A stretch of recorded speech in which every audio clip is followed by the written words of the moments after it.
All right, guys. Our next guest has had an incredible 2019, getting spectacular wins over Darren Till, Ben Askren, and then capping it off with a win over Nate Diaz in Madison Square Garden to become the BMF champion. Fighter of the year, knockout of the year, Street Jesus, the Soul Snatcher, and most importantly, first in the 10 and under Salsa Championships. Jorge Gamebred Masvidal, ahead of your Australian speaking tour in February, man. Welcome back to Submission Radio. It's good to have you. How are you, dude?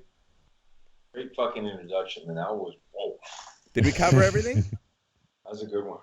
Wait, Jorge, I'll tell you what. We've been speaking to you for years now, and I think back to the time you came down to Australia in 2017, just as one of the sort of guest fighters, and you were talking about how even though you were going through a few bumps on the road, you were looking to reinvent yourself, you were looking to come back strong, you were looking to sort of have this massive, massive run, and now we're at the end of 2019. And I watch back that interview where you grab our mic and just start talking about these awesome goals. And I'm like, man, this guy can see into the future. This guy has a DeLorean, and he knows exactly what's going on. Tell us. Well, now that you look back on 2019 with all those goals that you mentioned to us in 2017, did you exceed your expectations at all? No. I didn't. Not yet. Not yet.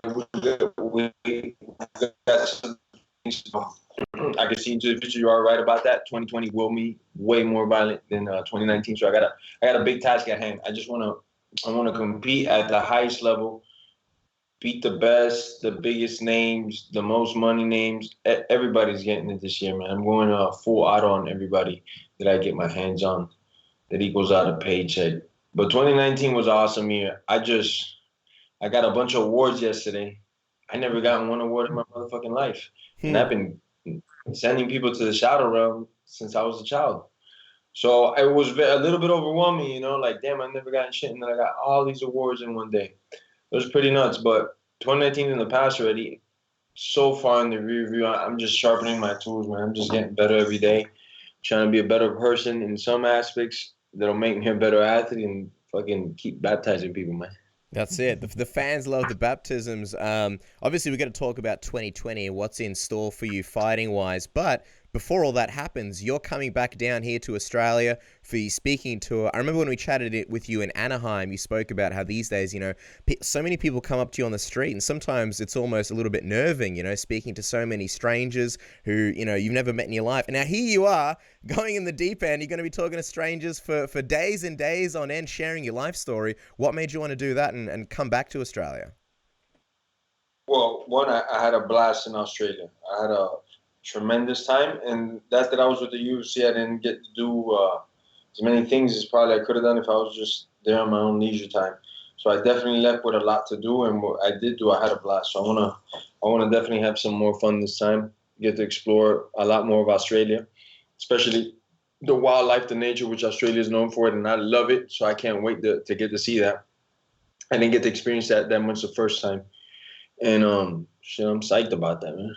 I was going to say, people were super pumped and really, really liked that tweet you put out where you said, hey, you know, I'm going to give a part of my sort of proceeds towards the bushfires to help out. But that's not enough. I want to be out there in the front line. I want to go out there. I want to help some of these firefighters out. I want to help put some of these fires out. Talk to us a little bit about that. Like when you saw what was going on down here with the animals dying and people losing their homes. So what was your feeling to want to sort of join that front line and really help out when you're down here in February? Man, to be honest with you, because I've seen a little bit of it. Obviously, I don't know in detail. I've never done it. I've heard and I've seen maybe like YouTube clips of how they put these fires out. It looks like a lot of sweat equity in this.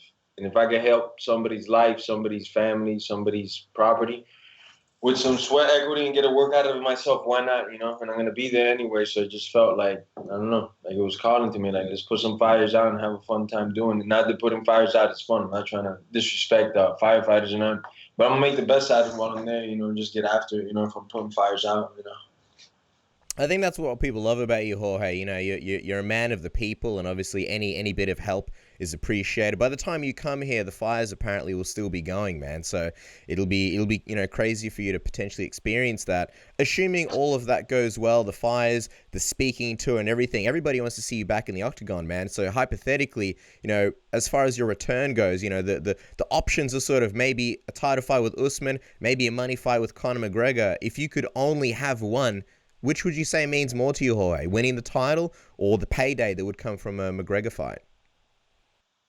It's a combo platter to answer, because obviously I need money. I've been doing this. I'm gonna be going on 17 years. I need biggest paychecks possible. I need to secure my future like that. I can't just leave a pigeon in the sky, So if there's money to get, obviously I need to secure that money. I've been in the sport a long time, and it's hard to get to where I'm at. The next phase that I'm going to, I need to make sure I go even harder and I beat the right guys that I have to beat, So whether it was the Owl dude or Connor, it's kind of like it doesn't really matter to me, man, because whoever it is, I'm gonna baptize him, man. Yeah, well, speaking of that, Connor said that he's a bit more interested in Usman's gold than the BMF title. But what do you make of him even sort of looking at potentially fighting Usman for the welterweight belt? I mean, this is a guy that hasn't had the best record lately, and he's coming back against Cowboy Cerrone. And what do you think of Conor McGregor trying to potentially set his sights at Usman? Because technically you're the guy that would be fighting for the title, but he is sort of talking about fighting for the title himself. It's cute, man. Connor's it's cute. It's just cute. It's basically what it's saying. You don't do nothing at 70. You have some type of power at 55. You could skip, I don't know who and what. At 55, that's cool. But at 70, that wouldn't even be a conversation, just based on his record alone. He's like 1-1 at 170, And on top of it, you have to go through me if you get to the title shot. I dictate who gets the next title shot and when that'll be, And that's just simple, man. If I'm fighting Conor, maybe somebody else gets the title shot. If I'm not fighting Conor and I'm fighting right for this title, well, then I'm fucking having owl soup, Well, I was going to say, you're a guy that's known for always fighting the toughest challenge available. I mean, that's one of the reasons why everybody respects you so much. The fact that you're always fighting the toughest options out there, and you've done it for pretty much your whole career. What do you make of sort of Conor McGregor coming back against, and I mean, Cowboy Cerrone, a legend, but he had guys like Justin Gaethje trying to get him. He had other guys that were potentially there to fight him, but he chose Cowboy Cerrone for this fight. Does that say something to you about McGregor and the sort of choices he's making? A lot of people saying it's probably one of the easier options out there for him right now. A part of me is like, it's not my problem. I don't care. And another part of me is like a fan, somebody who watches the sport. And Conor brought a lot of eyes to the sport, so it's good to have him back. And I don't know how long his hiatus was. How long has it been since he fought? I was against Khabib in 2018, UFC 229. And he's back to fight a top contender. He's not picking no slouch. He's fighting a stud.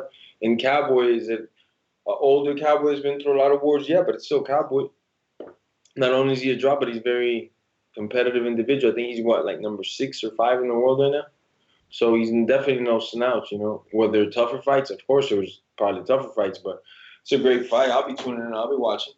Is it safe to say that you'll be I know you faced Cerrone in the past, but is it safe to say you'll be going for Conor? Because if Conor wins, that sort of leaves more options for you, in the life of Jorge Masvidal. I don't know if Conor wins means that he fights me. I really don't know that. I don't think so. From watching interviews, hearing, things, I don't think so, man. I think Buddy goes a different path, man. Maybe I'm just looking to the future here. But I don't think so, man. I think I end up making owl soup at some point this year. So do you reckon it's more likely that you fight Usman as opposed to Conor next? Yeah. Part of me feels like, man, Buddy doesn't want the scrap. Well, cool. Okay, next. I'm not gonna linger on it like that or force nobody to dance with me. You don't want to dance? It's cool. On to the next, buddy. Someone's getting though. Well, I was going to say, you mentioned how you're going to be there at the fight potentially. I think you said it was 90% likely you'd be at UFC 246. And we remember in Anaheim when you were there after Nate Diaz won and you were sort of there cage side, that fight between you and Nate was pretty much made that moment after Nate won and he looked over at you cage side and, you know, you were super pumped to potentially fight him. Do you think your presence at UFC 246, being there cage side if McGregor wins, might be the thing that sort of pushes this fight over the line? I mean, he couldn't really ignore you if you're right there, octagon side, right? I mean, he couldn't. You know, it's a part of me there is to watch a fight because I love fights as well. You know, and also if I do fight Conor, maybe it's something I do pick up on the live streaming that I couldn't see on the TV. So that's a part of it. You know, if I get called out, yeah, we cut a dope ass promo. Everybody sees it. I don't know. He does a with a cage and knocks Dana White into the fucking third row because he pushes him to try to punch me and whatever the fuck. I don't know what the kids are into these days, what type of WWE promo they can cut. All I can tell you is if my management says, hey, listen, the contract's here. This is what we're doing. It's time to go to isolation, Dark 030. Let's go to war. That's what I'm waiting for. I don't even give a fuck who it is, to tell you the truth, man. I want the belt, you know. I don't mind showing the world just how good I am. But it's in my management's decision exactly. Yeah, we'll get off Conor in a second, Jorge. Last question about him. Just because you're going to be there, what is your expectation for the fight? How do you see that one going? I know you've been giving out good analysis lately. I said it earlier. I said it yesterday. Conor's amazing off the blocks, I think. You know, he's got great timing. While guys are getting their timing, Conor's already coming in with the timing. He already has your timing by the time people are getting their timing. Good power, good confidence in it. I would rank Conor one of the better starters of the sport. Donald, on the other hand, is more of a rhythm fighter. He takes a little bit of the work out of it. He, you know, puts his feints together, his movement, starts to gauge the speed, see how fast, how strong they're throwing, then he starts to work on that. And he's like a rhythm fighter, so over time he does a little bit better, you know. And I think he has a little bit better endurance than Conor as well. So I think it's if Cowboy comes out and he's like a dual threat, it becomes more of a problem. And I start to lean towards Cowboy. If he just comes out flat-footed and he's in front of Conor, I heavily go towards Conor, man. It's just tailor-made for Conor. Flat-footed right-handed fighter is custom-made for a southpaw with a decent left hand. So it could be interesting, you know, because even in that mayhem, Cowboy can land the knee, can land the kick. He's a bigger guy, but I just think it all really depends on Cowboy, what strategy he comes out with. Yeah, it's fascinating. I'm also wondering, Jorge, like you're a guy who obviously fought at 155. Now you're back at 170. What would you say for you has been sort of the biggest difference as far as speed and power and cardio between the two weight classes? Did you feel much of a difference? At 55, when I competed at 55, I never felt somebody stronger, man. Never got like manhandled or somebody take me down and me, I pop up right away. And in the strength department, though I wasn't the best grappler, I never got out-muscled. I felt very, very strong. I didn't have power, though, like, pop. You know, I had strength and I had decent speed, but I didn't have that, pop. You know, your life is over. And that's something that I got back at 10. Things I was just too depleted, man. I was cutting a lot of water. I was dieting for a very long time. I was just in ways to shell of myself. And once I took those IVs out, it was a worse and best thing. Because once they took the IVs out, I knew I couldn't make 155 no more. That forced me up this. Well, speaking of 170, man, the guy that people haven't really linked you to too much, but I feel like maybe you guys might clash because you are the BMF champion, one of the biggest draws in the sport, possibly the biggest in quite some time, is a guy in GSP. I mean, for a long time, people have been talking about, hey, this is a guy that might come back and fight Khabib, but then it doesn't really make sense. Khabib is in lightweight. GSP is one of the greatest welterweights of all time. Do you see yourself, if you become champion, possibly being the guy that gets GSP to come back for that one big super fight? Is he a guy that you would love to fight, you know, to add to your welterweight reign in the UFC? Well, they've said this about me, that I resurrect fighters and then I retire them again, you know? So I wouldn't mind if GSP jumped on that campaign, you know? On all honesty, as a competitor, yeah, I want to fucking break his face. I want to go at him with everything I got. But I respect the ton what he's done. Then he took, I don't know how many years off, came back, beat Bisping for the legitimate middleweight title. Dude's a stud, but he's a fucking animal, bro. And if you wanted to down, I would put everything into my being and in my soul to end this individual because he's that good. You know, he's the type of guy that shit would require a nice training camp, isolation, just, you know, away from the world and just focus on the task day in and day out because he's one hell of a competitor. And I'm not taking a backseat to nobody in this division. So I would love it. That'd be a hell of a fight, but who knows? I don't know what his plans are. I don't know if he's retired. I don't know what he's doing, you know? I mean, things have changed since he's retired. We had Tyron Woodley as champion.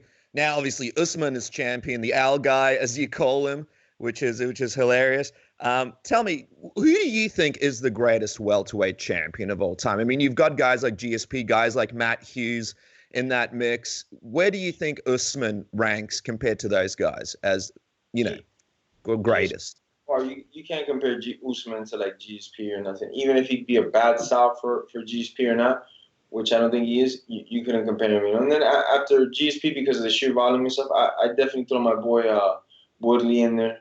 Robbie Lawler as well. I mean, welterweight has just had some psychopaths in that weight class that are just mean individuals that are athletic as hell. You know, I mean, Robbie was just sheer violence, man, when he had that title. Same thing with Woodley, man. Woodley, all it takes is one shot and the fucking fight is over, you know. And he could wrestle his ass off too. So those are some great studs, man. I think I got in the Who guy. Shit, I think I got the easy draw, man. I used to talk with my boy T Wood and Robbie, man. I think my work's cut out for me. Obviously, I don't take nobody lightly that has two hands. I was wondering. Reason why I'm saying Who, man. Let me tell you something on a personal note. Usman's coaches, training staff, a good amount of were my graduating class from American Top Team before they split, and then Black Zillions, and then whatever the gym is called now that they created with Henry Hoos and other individuals. Great gym and stuff, you know. But that's a part of what used to be American Top Team.